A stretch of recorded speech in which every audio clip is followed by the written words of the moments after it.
Bismillahirrahmanirrahim. Assalamualaikum warahmatullahi wabarakatuh. Halo teman-teman, jumpa lagi di channel Ojawadi. Terima kasih kepada teman-teman yang telah mendengarkan dan telah mensupport channel ini, agar channel ini makin berkembang dan bisa diterima oleh halayak yang lebih ramai. Seperti biasa teman-teman, jika sudah siap, selamat mendengarkan. Ini adalah kisah Surti. Surti adalah seorang perempuan bau lawean yang rumah tangganya tak pernah berumur panjang.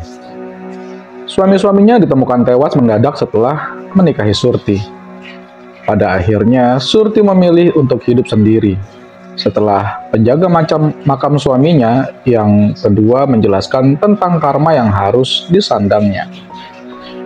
Bagian pertama, Surti terduduk lesu di pinggir ranjangnya. Rambutnya berantakan, gaunnya kusut masai, air mata tak henti mengalir membasahi pipinya yang pucat. Beberapa kerabat masih hilir mudik di ruang tamu rumahnya, merapikan kursi dan perabotan.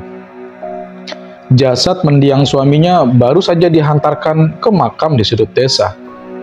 Tejo, suami yang sangat dicintainya, telah mendahului menghadap Ilahi. Tak ada tanda-tanda jika Tejo menderita suatu penyakit. Selama ini ia terlihat sehat-sehat saja, sedang mesra-mesranya menjalani kehidupan rumah tangga dengannya. Keluh Surti. Dikibaskannya tangan, seolah ingin menghalau bayangan hitam di depan matanya. Ia menghampiri meja rias, meraih tisu dan menghapus sisa tangis di wajahnya. Lalu ia melangkah keluar kamar. Beberapa kerabat segera menyongsongnya dan membantu duduk di kursi tamu. Sabar ya Jeng, ini sudah suratan takdir dari Allah. Tabah, tawakal dan berserah diri kepadanya. Hibur Pak Wahyu yang wajahnya menyiratkan kedukaan yang dalam. Sementara Bu Wiryo menepuk-nepuk pundaknya, seolah memberi kekuatan untuk menghadapi cobaan ini. Sing sabar ya Nduk, Cah ayu, narima ing papesten saka Gusti Allah, fisiknya lagi. Surti hanya mampu mengangguk. Dipandanginya satu persatu kerabat yang masih menemaninya di ruang ini, dengan sorot mata penuh rasa terima kasih. Kehadiran mereka sangat membantunya mengatasi kesedihan akibat kematian suaminya yang mendadak. Setahun kemudian Surti berkenalan dengan Bagio, project officer yang baru di kantor tempatnya bekerja. Laki-laki supel dan mudah bergaul yang humoris. Keceriaannya menular ke sebagian besar karyawan di kantor. Ada-ada saja ulahnya yang membuat seisi kantor tertawa berderai dibuat. Sedikit demi sedikit, kegembiraan dan kehangatan suasana kantor mampu menghapuskan mendung di wajah Surti. Dia sudah mampu tersenyum, sesekali menimpali gurauan dan guyonan teman-temannya bila sedang berkumpul waktu makan siang. Seiring wajahnya bersemu merah bila teman-teman mengoloknya. Iya, Bagio rupanya sedang jatuh hati pada Surti, janda kembang yang rupawan ini. Konyolnya lagi, seisi kantor seakan kompak menjodohkan mereka menjadi pasangan kekasih. Jeng Surti, aku mencintaimu. Aku ingin melamarmu, menjadikan kau sebagai belahan jiwaku, menjadi ibu dari anak-anakku kelak. Bersediakah kau menikah denganku? Tanya Bagio lembut. Tangannya menggenggam jemari Surti yang tertunduk malu. Apa Mas sudah mantap memilihku? Apa Mas tidak akan menyesal nantinya? Jawab Surti. Air matanya menitik membasahi pipi. Ingatannya melayang kembali pada mendiang suaminya. Tidak, Jeng. Aku sudah tahu semuanya. Aku ingin menghapus kesedihan dari hatimu. Mantap, jawaban Bagio. Akhirnya Surti mengangguk pelan. Bagio menyambutnya dengan pelukan hangat. 2 bulan kemudian mereka menikah dengan upacara yang sederhana. Air mata Surti mengalir deras saat memasuki kamar pengantinnya yang wangi. Dia berusaha keras menghalau bayangan wajah mendiang suaminya yang melintas-lintas di ingatan. Kini ia milik Bagio sepenuhnya. Ia tak ingin membuat suaminya menyesal telah menikahinya. Setelah menghapus riasannya, Surti menghampiri Bagio yang sedang duduk menunggu di ranjang pengantin. Wajahnya sumringah, tangannya terkembang menyambut Surti. Mereka melewatkan malam itu dengan penuh kehangatan. Seminggu kemudian Surti diboyong Bagio ke rumah baru mereka. Rumah yang khusus dibeli Bagio sebagai hadiah pernikahan untuk pengantinnya. Sambil memeluk pundak Surti, Bagio memperkenalkan para pengurus rumah. Mereka berkeliling dari satu kamar ke kamar lainnya, membuat Surti begitu terharu. "Nah, ini kamar kita. Kau boleh mengatur dan menata perabotannya sesukamu. Kini kau ratu di rumah ini," kata Bagio. Tangannya sibuk menyibak tirai jendela, sementara senyum tak pernah hilang dari wajahnya. Surti tersenyum. "Ini terlalu berlebihan, Mas. Bersamamu aku sudah sangat bahagia," tuturnya. Ia menghampiri suaminya dan menghadiahi sebuah kecupan mesra di pipi. 3 bulan berlalu. Belum ada tanda-tanda kelahiran, kehamilan di rahim Surti. Kasak-kusuk mulai terdengar di antara pengurus rumah Bagio. Ya, yang mandul lah, yang tak bisa membahagiakan suami lah, yang macam-macam lah. Sungguh memerahkan telinga. Surti hanya bisa menangis diam-diam di belakang Bagio.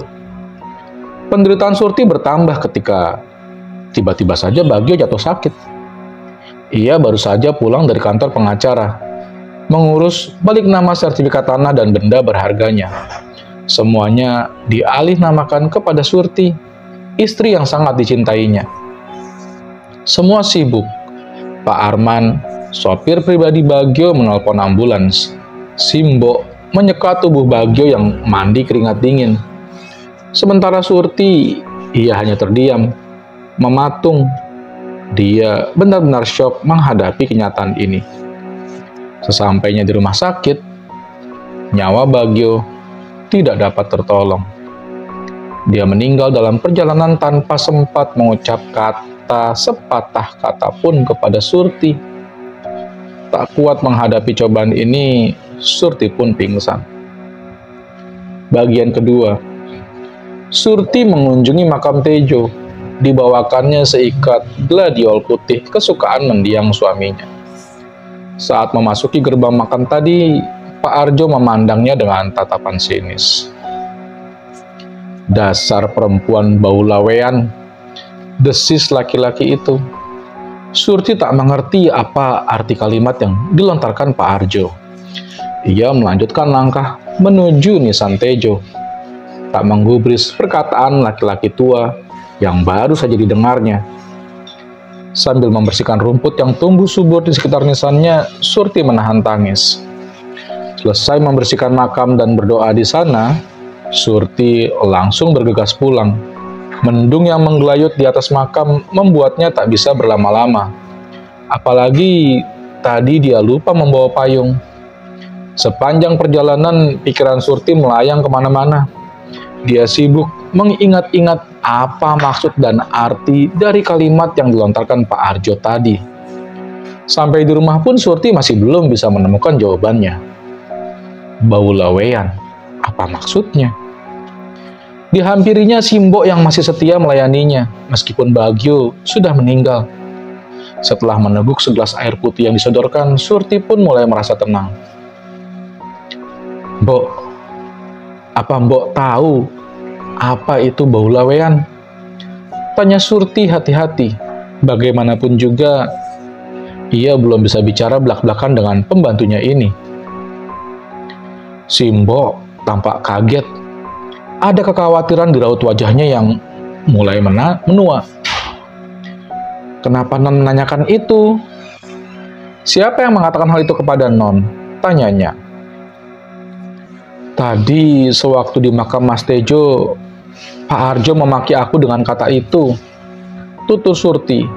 Wajahnya menyiratkan rasa was-was. Simbo terdiam, lama sekali. Surti cemas menantikan jawaban Simbo, hingga Surti beranjak ke pembaringan. Jawaban atas pertanyaan itu belum juga didapatkannya. Simbo malah menangis terseduh sehingga membuat Surti mengurungkan niat untuk mendesak pembantunya itu. Hampir 2 tahun berlalu, Surti masih setia mengunjungi makam Tejo dan Bagio. Dia tak lagi menggubris kasak-kusuk yang beredar di lingkungan tempat tinggalnya. Dia pun tak ingin tahu apa arti umpatan Pak Arjo dulu. Dia hanya ingin hidup tenang tanpa gangguan. Surti kembali sibuk dengan pekerjaannya. 2 kali menjadi janda membuatnya berhati-hati menjalin hubungan dengan laki-laki. Rumah peninggalan Tejo sudah dijualnya. Begitu juga dengan harta peninggalan Bagio. Ia tak ingin mengingat kenangan menyakitkan tentang suami-suaminya yang meninggal mendadak. Perkawinannya dengan Tejo yang hanya berlangsung singkat, sementara pernikahannya dengan Bagio hanya bertahan selama 3 bulan. Kedua suaminya meninggal mendadak, hal yang cukup membuat anggapan miring tertuju kepadanya kini. Saat dipindahkan ke kantor cabang, Surti menerimanya dengan senang hati. Tak ada kekhawatiran sedikit pun tentang pekerjaan di kantor barunya. Dia berharap dengan kepindahan ini akan membuat kasak-kusuk tentangnya sedikit mereda.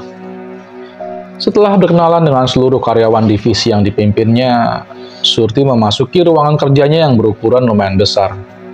Beberapa agenda kerja sudah menunggu untuk diselesaikan, dan seharian itu, Surti tenggelam di meja kerjanya, lupa akan kesedihannya dan kekhawatiran yang disimpannya selama ini. Simbo masih setia menemaninya di tempat baru. Sesekali, Surti masih mencoba bertanya. Tetapi pembantunya ini tak pernah memberikan jawaban yang pasti, hingga akhirnya Surti bosan. Dia tak berusaha mencari tahu apa itu arti dari umpatan itu. Bau lawean. Surti berkenalan dengan Prabu saat menghadiri pameran yang diselenggarakan di balai kota. Laki-laki perlente itu mengulurkan segelas teh hangat saat istirahat siang. Meski ragu, Surti menerima uluran tangan laki-laki itu dan menyebutkan namanya. Surti, aku Prabu. Boleh aku duduk di sini? Katanya lagi. Surti hanya tersenyum. Mereka segera terlibat dalam obrolan ringan. Sesekali tertawa lepas, seolah-olah mereka telah saling mengenal sejak lama. Tampak sekali bila Prabu sangat terpesona oleh penampilan Surti. Tak berapa lama Prabu melamar Surti. Kali ini Surti tak bisa segera mengiyakan lamaran itu. Ingatannya kembali pada umpatan yang pernah didengarnya dulu. Dia takut bila calon suaminya ini akan meninggal juga seperti kedua suaminya terdahulu. Setelah mengajukan cuti, Surti kembali ke tanah kelahirannya di pelosok Solo. Sosok pertama yang dicarinya adalah kediaman Mbah Jingkrak, seorang sesepuh desa yang diyakininya mengerti soal arti umpatan Pak Arjo. Rumah Mbah Jingkrak terletak di sudut desa. Agak sulit bagi Surti untuk menemukannya segera. Maklum, sudah bertahun-tahun dia tidak pulang kampung, apalagi setelah kedua orang tuanya meninggal dunia. Surti mengutarakan maksud kedatangannya. Ada keterkejutan dalam raut wajah Mbah Jingkrak, tapi segera berubah menjadi tenang kembali. Setelah menyodorkan segelas air putih, dia pun mulai merapal mantra. Surti terdiam.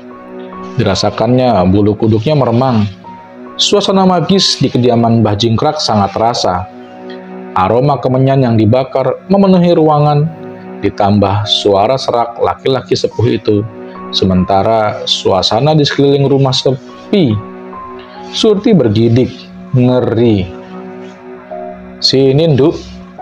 Duduklah membelakangiku, perintahnya. Surti bergeming. dia belum tahu apa maksud lelaki sepuh itu. "Ayo, sini, buka blusmu dan tunjukkan punggungmu pada Mbah," perintahnya. Kali ini nadanya berat dan terkesan memaksa. Surti akhirnya menurut. Perlahan dibukanya baju yang dikenakannya. Mbah Jingkrak dengan hati-hati memeriksa punggung Surti. Wajahnya berkerut-kerut, sementara mulutnya tak henti merapal mantra yang entah apa artinya. "Nduk, sudah berapa kali kamu menikah?" Tiba-tiba saja Mbah Jingkrak bertanya. "2 kali, Mbah." "Lalu di manakah suamimu sekarang?" tanya Mbah Jingkrak. Kali ini sambil meminta Surti mengenakan pakaiannya kembali. "Sudah meninggal, Mbah. Sakit mendadak," jawab Surti. Ia masih tak mengerti akan maksud pertanyaan itu. "Begini ya, Nduk. Mbak sudah memeriksa tanda lahir di punggungmu, tepatnya di bahumu." Laki-laki sepuh itu terdiam. Lama sekali hingga Surti tak sabar menunggu kalimat lanjutannya. "Lalu, Mbah?" "Ada gambar ular di bahu kananmu, Nduk. Kau itu perempuan bau lawean," terang Mbah Jingkrak hati-hati. Surti terkejut. Seumur-umur baru kali ini dengarnya istilah ini. Ia mendengarkan penuh perhatian penjelasan Mbah Jingkrak. Perempuan bau lawean itu mempunyai tanda berupa gambar ular di daerah punggungnya, tepatnya di bahu. Dia membawa kutukan sejak lahir. Setiap laki-laki yang menikah dengannya akan meninggal dunia. Kadang-kadang didahului sakit, tetapi ada juga yang mendadak. Panjang lebar penjelasan Mbah Jingkrak. Surti melongok dibuatnya. Tak menyangka bila kutukan itu benar-benar ada. "Lalu apa yang harus kulakukan, Mbah?" keluhnya. Air mata mulai menetes membasahi pipinya. Di dalam rahim perempuan bau lawean, terdapat sebangsa ular dengan ukuran kecil, kira-kira sebesar pensil. Namun itu bukan sembarang ular, karena lebih bersifat metafisik atau bangsa halus. Kau mungkin tak menyadarinya, begitupun suamimu. Ular metafisik itulah yang menjadi penyebab meninggalnya suami-suamimu terdahulu. Penjelasan itu makin membuat Surti pening. Dia tak menyangka bila dirinya terlahir membawa sial seperti itu. Hatinya terasa seperti tercabik-cabik. Apalagi saat ingatnya bagaimana Pak Arjo memandangnya dengan sinis dulu. Mbah Jingkrak tak meladeni pertanyaan Surti. Ia masih saja melanjutkan keterangannya. Penyebab atau asal-usul keberadaan ular misterius tersebut berasal dari karma. Bukan karma atas perbuatanmu sendiri, Nduk. Tetapi bisa juga karena turunan orang tuamu, kakek nenekmu, atau nenek moyangmu. Kesalahan atau dosa yang penyebab utamanya adalah mulut. Orang sering sekali lepas kontrol, sadar atau tidak. Seringkali ucapannya menyakiti hati orang lain dalam kadar yang sangat keterlaluan. Surti menangis sesegukan. Dia sungguh tak mengerti kenapa harus menghadapi persoalan seberat ini sendirian. Simbo hanya bisa mengelus pundaknya, seolah memberikan kekuatan kepadanya. "Lalu apa yang bisa aku lakukan untuk menghilangkan kutukan itu, Mbah? Tolonglah aku," Surti mengibar. "Apakah kau berencana menikah lagi, Nduk?" tanya Mbah Jingkrak hati-hati. Surti mengangguk. Laki-laki sepuh itu terdiam. Lama sekali. Seolah jawaban itu membuatnya tak bisa berpikir lagi. Akhirnya Mbah Jingkrak menepuk pundak Surti yang masih menangis sesegukan. "Jangan khawatir. Kita memang tak bisa menyingkirkan ular misterius itu dari tubuhmu. Introspeksi dirilah. Mintalah maaf pada keluarga yang telah disakiti hatinya oleh leluhurmu. Meskipun ini tak bisa mengobati penderitaanmu, tapi setidaknya bisa mengurangi karma turunan yang kau sandang, Duk." Pada akhirnya Surti menolak pinangan yang diajukan Prabu. Dia tak ingin pria yang diam-diam juga dicintainya itu mengalami hal yang serupa dengan kedua almarhum suaminya terdahulu. Dia pun tak berusaha menjelaskan keadaan dirinya, juga karma turunan yang disandangnya sejak lahir. Setelah mengundurkan diri dari perusahaan, Surti memilih pindah ke sebuah desa di pelosok Magetan.